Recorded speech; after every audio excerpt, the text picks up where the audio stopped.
Welcome to Uncaged. Today we're speaking with Cameron Smith. We're going to be talking about the lovely world of tech sourcing. Cameron is the operations director at Ivy Tech. It's a boutique tech sourcing company bringing the best engineering talents in Eastern Europe to startups and scale-ups. And anybody who has built any form of technology has definitely had to nearshore, offshore, and try to figure out how to bring the best of tech talent to projects.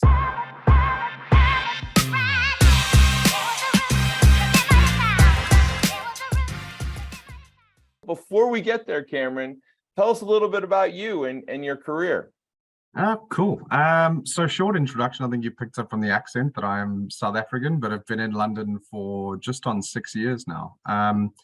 I've kind of got a mix of a background, some in ops, some in charity finance, some in charity operations. And the space that I'm in now, which is the tech outsourcing space, is really new.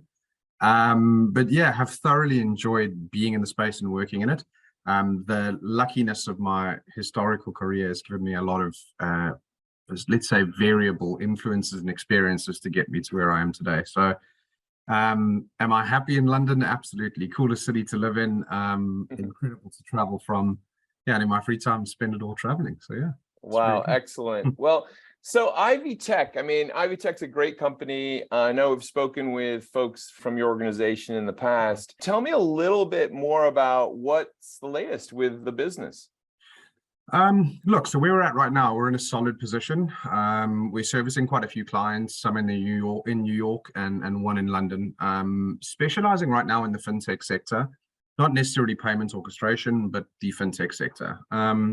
We managed to be able to recruit and place in 11 different countries, looking at 50 plus in terms of dev count. So the business is solid at the moment, but we're in a space of immense growth. So we've just brought in some OKRs recently that's looking at 22% overall growth, which has given us some good direction and some really good focus on what happens now, what happens next, and what happens in the future.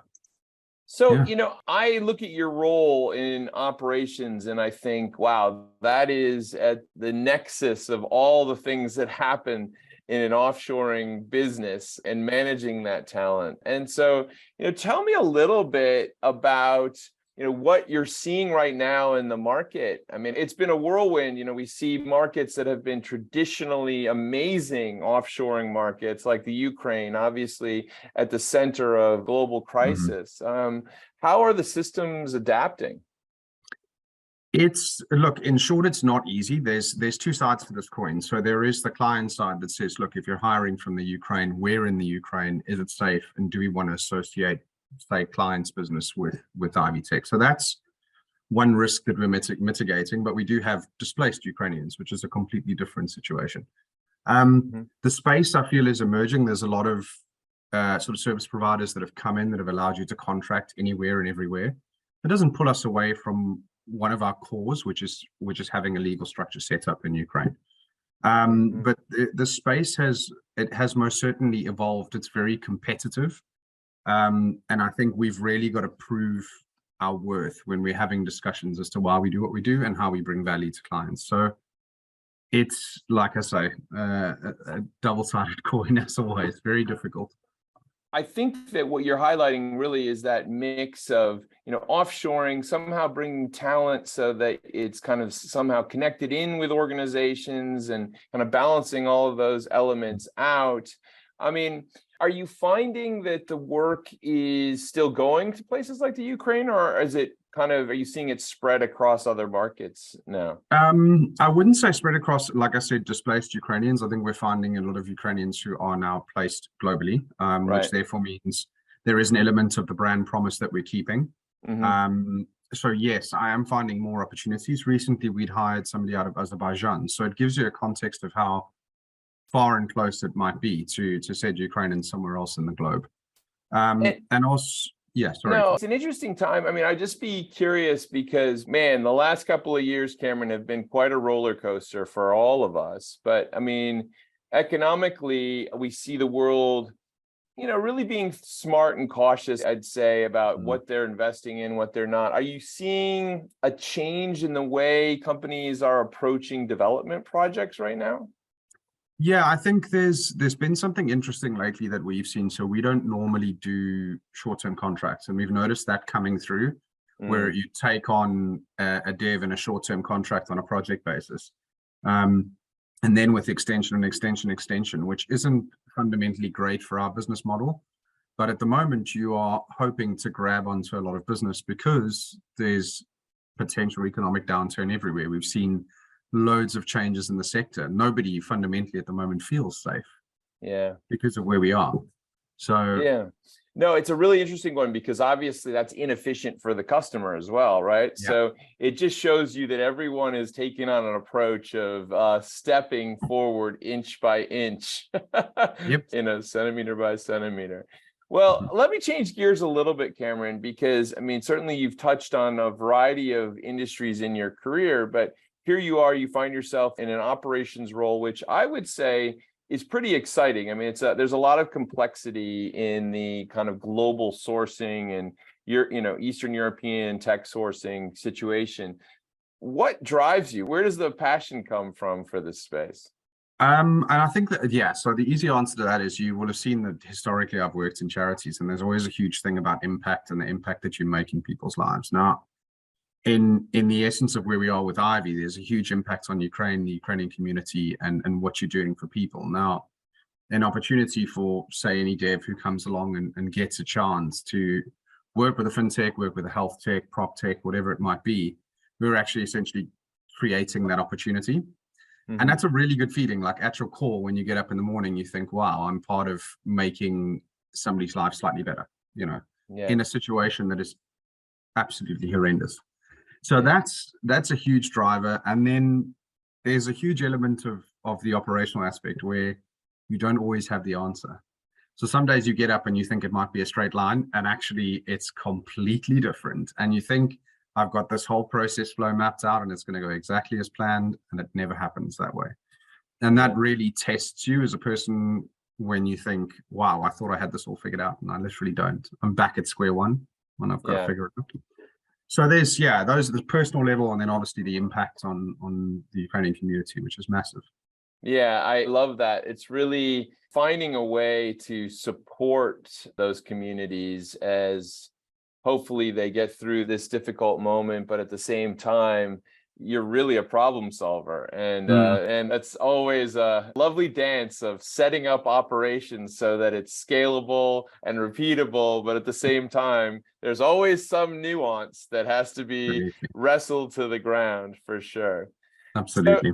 as you look forward, Cameron, I mean, here we are in the middle of the year here in 2023. What do you see in the back half of the year and going into 2024? I think so. For Ivy Tech, like I've mentioned, we're looking at that 22% growth, which is extensive growth in a market that I think is quite uncertain.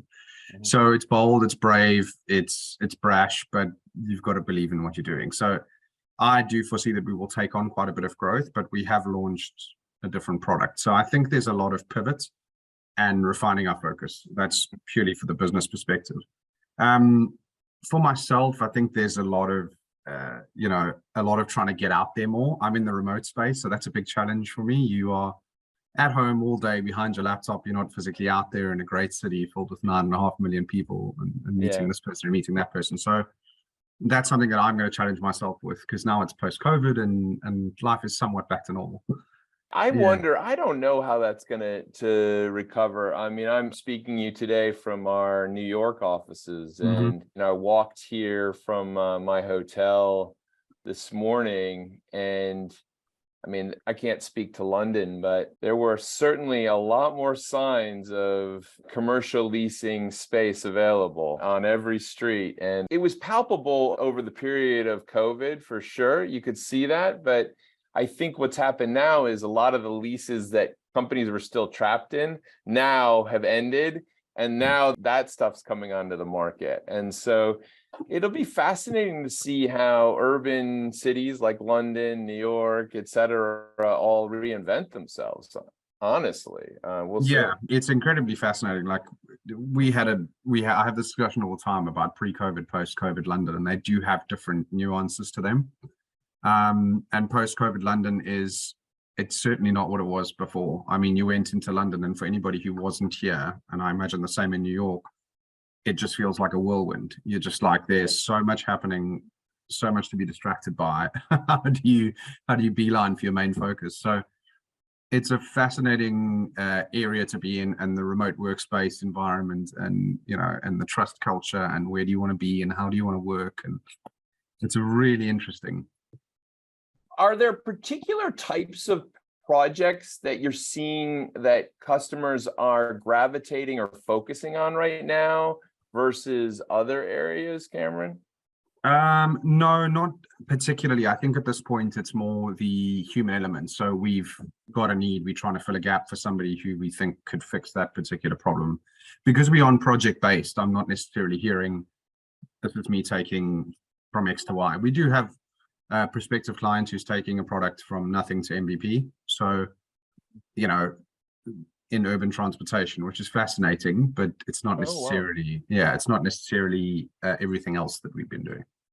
I do hear that a lot of companies that are in perhaps early stage development, this is a moment for them to be pushing forward, or perhaps obviously, continuing on solutions that have to be developed or are part of the critical infrastructure of a business as they embrace all these new things like machine learning. That's always going to be a big, big topic. But Cameron, thank you so much for being on Uncaged today. If someone wanted to learn more about what you and the Ivy Tech team are up to, where's the best place to reach you?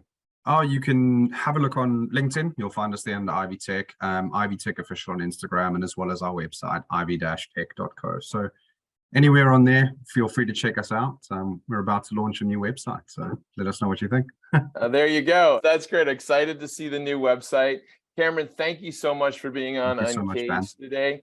We've been speaking with Cameron Smith. He is the operations director at Ivy Tech, which is a boutique tech sourcing company, bringing the best engineering talents in Eastern Europe to startups and scale-ups. What we're hearing is certainly people are continuing to develop and finding ways to bring together the best talent for those projects. And clearly, anyone who's developed any form of technology over the last several decades knows that there's just a wealth of talent in Eastern Europe, and trying to figure out how to harness that and bring it together. Well, Cameron knows how to do it, and that's really the excitement of that role. Cameron, thank you so much for being on Uncaged today, and we look forward to having you back. Thank you very much. Speak to you soon. Cheers. Cheers.